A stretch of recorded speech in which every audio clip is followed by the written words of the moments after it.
أعوذ بالله من الشيطان الرجيم. بسم الله الرحمن الرحيم.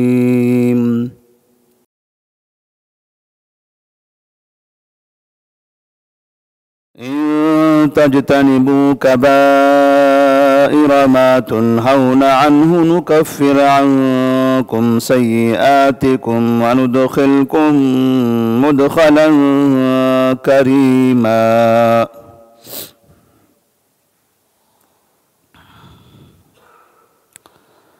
سورۃ النساء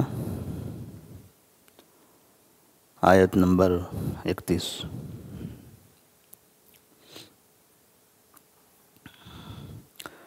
اللہ تبارک و تعالیٰ نے اس آیت میں کبیرہ گناہوں سے بچنے کی تاکید فرمائی ہے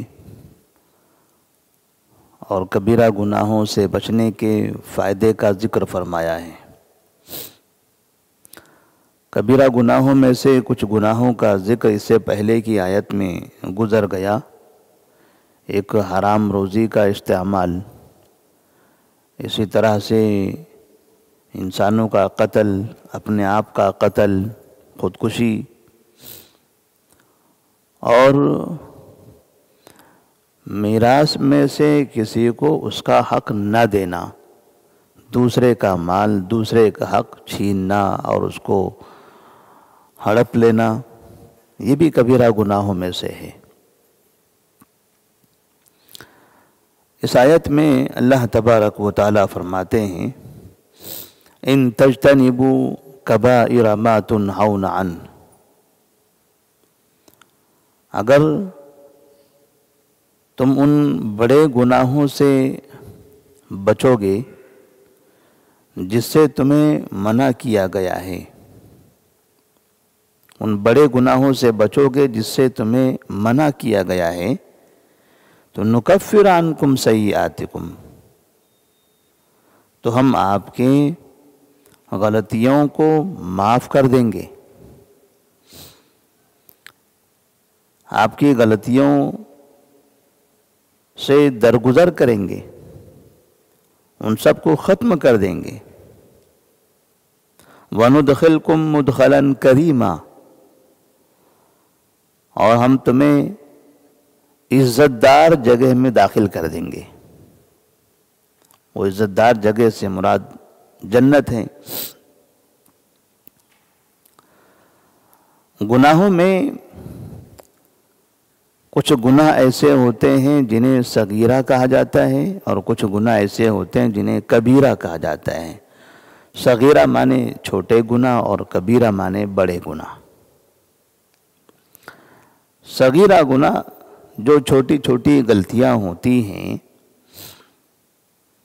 وہ غلطیاں عبادتوں کے ذریعے، اللہ کی اطاعت کے ذریعے، خیر کے کاموں کے ذریعے ختم ہو جاتی ہیں۔ اللہ تبارک و تعالیٰ نیکیوں کے ذریعے برائیوں کو ختم کر دیتا ہے۔ اللہ نے فرمایا ان الحسنات یذہبن السیئات، بے شک نیکیاں یہ برائیوں کو ختم کر دیتی ہیں۔ اسی طرح سے جب ہم وضو کرتے ہیں تو نبی صلی اللہ علیہ وسلم فرماتے ہیں کہ وضو کے وقت میں پانی کے قطروں کے ساتھ ساتھ ہمارے گناہ جھڑتے رہتے ہیں۔ آنکھوں سے جب ہم چہرہ دھوتے ہیں تو آنکھوں کے گناہ جھڑتے ہیں، ہاتھ دھوتے ہیں تو انگلیوں سے، ہاتھوں سے گناہ جھڑتے ہیں۔ تو یہ جو گناہ ہے یہ صغیرہ گناہ ہے۔ اسی طرح ایک نماز سے لے کر دوسری نماز، ایک رمضان سے دوسرا رمضان، اس درمیان کے گناہ بھی اللہ تبارک و تعالی معاف کر دیتا ہے۔ الصلوات الخمس والجمعۃ الی الجمعہ ورمضان الی رمضان مکفرات لما بینہن، 5 نمازیں ہم نے ایک نماز پڑھی، اس کے بعد اس نماز کے بعد آئندہ کی نماز تک کے جو ہم سے غلطیاں ہوتی ہیں، آئندہ آنے والی نماز وہ ان غلطیوں کے لیے کفارہ ہو جاتی ہے۔ اسی طرح سے ایک جمعہ سے دوسرا جمعہ، ایک ہفتے کے بعد اس جمعہ کے بعد سے ہم نے جو غلطیاں کی ہیں، آئندہ جو جمعہ آتا ہے وہ نماز پڑھتے ہیں، اللہ تعالیٰ اس کے ذریعے وہ غلطیوں کو معاف کر دیتا ہے۔ ایسے ہی رمضان سے رمضان یعنی سال کے گناہ، تو روزانہ کا بھی ذکر ہے، ہفتے کا بھی ذکر ہے، سال کا بھی ذکر ہے۔ مطلب یہ ہوا کہ انسان کے گناہوں کے خاتمے کا ایک بہترین نظام بنایا گیا ہے، اور وہ نظام کیا ہے؟ اللہ کی اطاعت و فرما برداری، کہ انسان غلطی بھی کرے اور پھر اللہ کی عبادت کی طرف رجوع ہو جائے، اللہ کی اطاعت کرنے لگے، خیر کا کام کرنے لگے، رب کو راضی کرنے لگے، تو سابقہ غلطیاں و سیئات معاف ہو جاتی ہیں۔ لیکن کچھ گناہ ایسے ہوتے ہیں جو گناہ یہ نمازوں سے، یہ روزوں سے، خیر کے کام کرنے سے معاف نہیں ہوتے۔ باقاعدہ ان گناہوں کی معافی کے لیے خاص طور پر توبہ کرنے کی ضرورت ہوتی ہے۔ جب تک ہم توبہ نہیں کرتے اس گناہ سے، وہ گناہ کو چھوڑتے نہیں ہیں، اس گناہ پر شرمندہ ہوتے نہیں ہیں، اگر اس میں کسی دوسرے کا حق تھا تو اس کو ادا واپس نہیں کرتے ہیں، تب تک کہ وہ گناہ معاف نہیں ہوتا۔ ان کو کہا جاتا ہے بڑے گناہ، کبیرہ گناہ۔ کبیرہ گناہ نبی کریم صلی اللہ علیہ وسلم نے کئی حدیثوں میں الگ الگ مرتبہ بیان فرمایا ہے۔ اس میں سے ایک مشہور حدیث ہے جس میں آپ نے فرمایا اجتنبوا السبع الموبقات، 7 ہلاک کرنے والی چیزوں سے بچو، برباد کرنے والی چیزوں سے بچو۔ تو اس میں سے الشرک باللہ، یہ سب سے بڑا گناہ ہے۔ شرک یہ نیکیاں کرنے سے معاف نہیں ہوتا ہے جب تک کہ توبہ نہ کرے۔ کوئی انسان شرک کرے اور نماز پڑھتا رہے تو یہ نمازوں سے شرک معاف نہیں ہوتا۔ کوئی انسان شرک کرے، وضو کرے، سمجھے کہ وضو سے گناہ جھڑتا ہے، تو وضو سے یہ شرک نہیں جھڑے گا۔ شرک کے لیے توبہ کرنا ضروری ہے، اور آئندہ نہ کرنے کا عزم کرنا وہ بھی ضروری ہے۔ اپنے گناہ پر شرمندہ ہو۔ صرف نیکیاں کر لینے سے شرک معاف نہیں ہوتا ہے۔ والسحر، اور جادوگری، انسان جادوگری سیکھتا ہے یا جادوگری کرتا ہے، تو اگر اس نے کسی پر جادو وغیرہ کیا ہوا ہے تو جب تک کہ وہ اس بندے سے معافی نہیں مانگتا جس کو اس نے نقصان پہنچایا ہے، تب تک کہ اس کا گناہ معاف نہیں ہوگا۔ وقتل النفس، وقتل النفس التي حرم اللہ الا بالحق، اور کسی انسان کا قتل بھی گناہ کبیرہ میں سے ہے۔ مسلمان جگہ جگہ ہم خبریں سنتے ہیں، ایک دوسرے کا قتل کرتے رہتے ہیں۔ قتل کرنا، پھر یہ جادوگری، پھر یہ کبیرہ گناہوں کا جو ذکر ہے، ہلاک کرنے والے گناہوں کا جو ذکر ہے، مسلمان اس میں کثرت سے ملوث ہیں۔ مسلمانوں کی ایک بڑی آبادی شرک میں ملوث ہیں۔ جادوگری میں لوگ سمجھتے ہیں جادوگری کوئی خاص چیز کا نام ہوتا ہے، وہ کچھ بعض لوگ کرتے ہیں، ایسا نہیں ہے۔ آج کل جادوگری یہ مساجد میں اور مدارس میں بھی ہونے لگی ہے۔ آپ دیکھتے ہیں جب کبھی آپ جاتے ہیں کسی کے پاس، میری تجارت میں برکت نہیں ہو رہی ہے، مجھے بیماری آ گئی، تو وہ نمبرات لکھ کے دے دیتا ہے۔ وہ ماں کا نام پوچھتا ہے، وہ کپڑے منگواتا ہے، وہ مٹی منگواتا ہے، وہ مرغے کٹواتا ہے، وہ بکرے کٹواتا ہے۔ یہ جو عمل ہے یہ جادوگری کا ہی ہے۔ تو جادوگری وہ ایک خاص قسم کے جو لوگ ہوا کرتے تھے، اب وہ جادوگری وہاں سے آگے بڑھتے اس کا کچھ حصہ مساجد اور مدارس میں بھی داخل ہو چکا ہے۔ یہاں بیٹھے ہوئے مولوی بھی یہ کام کر رہے ہیں۔ محبت میں ناکامی ہے تو وہاں پر جاتے ہیں مولوی صاحب کے پاس، اور مولوی صاحب الگ الگ قسم کے برتن دیتے ہیں، یہ برتن میں پانی گھول کر پیا کرو، اس میں کیا لکھا رہتا ہے؟ یا علی، یا حسین، یا عبد القادر جیلانی، یا بغدادی، ایسے لکھا ہوا رہتا ہے، اس میں پانی ڈالو اور پیو، آپ کی محبت کامیاب ہو جائے گی۔ یہ شرک بھی ہے، اور یہ جو چیزیں یہ سیکھتے ہیں، یہ سیکھنے والے خاص طور پر یہ جادوگری کا استعمال کرتے ہیں، اور جادوگری میں جن کا بھی استعمال ہوتا ہے۔ کسی کے پاس ہم جاتے ہیں تو کہتے ہیں میرے پاس ایک موکل ہے، ہم موکل کے ذریعے وہ علاج کریں گے۔ کون ہے موکل ان کا؟ یہ موکل رکھنے کے لیے یا اس طرح کا کام کرنے کے لیے باقاعدہ ان کو جادوگری سیکھنا پڑتی ہے۔ تو اس پر بھی، اس کے اندر بھی مسلمان بہت زیادہ ملوث ہو چکے ہیں۔ اور اسی طرح سے عقوق الوالدین، الگ الگ حدیث میں، ایک حدیث میں عقوق الوالدین کا بھی ذکر ہے، والدین کی نافرمانی کرنا، ماں باپ کی نافرمانی، ماں باپ کو تکلیف دینا، یہ بھی گناہ کبیرہ میں سے ہے۔ سود ہے، زنا ہے، اور جھوٹی گواہی دینا، سودی کاروبار میں مسلمان ملوث ہیں۔ اسی طرح جھوٹی گواہیاں دینا، آج مسلمانوں کی کورٹوں میں جو کثرت ہمیں نظر آتی ہے، پولیس میں دیکھو، پی ایس میں، تو وہاں مسلمان دکھائی دیتے ہیں، کورٹ میں چل جاؤ وہاں مسلمان دکھائی دیتے ہیں۔ اور جیسے یہاں پر کرائم، جو بڑے بڑے جرائم ہوتے ہیں، ایسا جو کورٹ ہوتا ہے ان کے لیے، وہاں پر بھی مسلمانوں کی بڑی تعداد دکھائی دے رہی ہے۔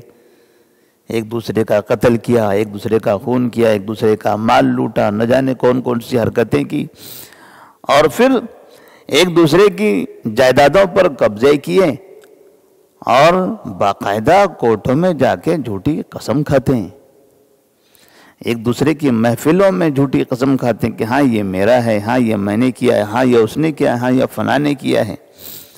پیسے لے کر جھوٹی قسم کھاتے ہیں، گواہ بنتے ہیں پیسوں کے ذریعے۔ اگر کروڑوں کی چیز ہے، 2-3 لاکھ روپے دے دو، وہ جھوٹ بولنے کے لیے تیار، چلیں جھوٹ بول دیتے ہیں تھوڑی دیر کے لیے، 2-3 لاکھ روپے مل جائیں گے، زندگی میں کہاں کمانا ہوگا اتنا پیسہ۔ مسلمانوں کا مال لوٹنے کے لیے باقاعدہ اللہ کی قسمیں محفلوں میں کھاتا ہے پیسے لے کر۔ تو یہ جھوٹی قسمیں کھانا، یہ بھی گناہ کبیرہ میں سے ہے۔ اسی طرح سے رشوت ہے، رشوت کے ذریعے مال کھانا، ظلم کرنا، اور ناجائز ناحق طریقے سے جھوٹ بول کر، دھوکہ دے کر مال کمانا، یہ بھی کبیرہ گناہوں میں سے ہے۔ تو اللہ فرماتے ہیں ان تجتنبوا کبائر ما تنہون عنہ، اگر آپ ان کبیرہ گناہوں سے بچو گے جس سے تم کو منع کیا گیا ہے، تو ہم کیسے پہچانیں گے کہ کبیرہ گناہ ہوتے کیسے ہیں؟ یہ چند تو مشہور ہیں جنہیں ہم سن کر ہی پہچان سکتے ہیں کہ ہاں یہ سود ہے، زنا ہے، قتل ہے، چوری ہے، اسی طرح سے شرک ہے، جادوگری ہے، ماں باپ کی نافرمانی ہے، حرام مال ہے، یہ کبیرہ گناہ ہے۔ اسی طرح کبیرہ گناہوں کے پہچاننے کا ایک طریقہ بعض علماء نے لکھا ہے کہ ہر وہ گناہ جس گناہ کے کرنے پر حد مقرر ہے، جیسے شراب کے پینے پر کوڑے مارنے کا حکم ہے، تو جس گناہ کے کرنے پر حد مقرر ہے، اس کی سزا متعین ہے، تو کہتے ہیں کہ وہ گناہ کبیرہ ہے۔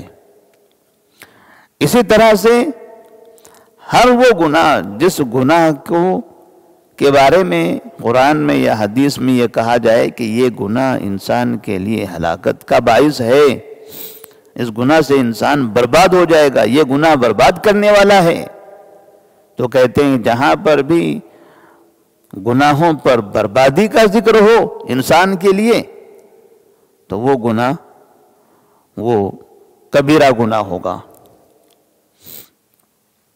اسی طرح قرآن میں یا حدیث میں جس گناہ کے ذکر کے بعد اس کی سخت وعید سنائی گئی ہو، دھمکی دی گئی ہو کہ اگر تم یہ کام کرو گے تو تمہیں جہنم ہوگی، جیسے اس سے پہلے کی آیت میں تھا وَمَن يَفْعَلْ ذَلِكَ عُدْوَانًا وَظُلْمًا فَسَوْفَ نُصْلِيهِ نَارًا، جو یہ ایسی حرکت کرے گا اس کو جہنم میں داخل کر دیں گے۔ کون سی حرکت کرے گا؟ یعنی ناحق مال کھائے گا کسی کا یا خون بہائے گا، فَسَوْفَ نُصْلِيهِ نَارًا، تو ہم اسے جہنم میں داخل کر دیں گے۔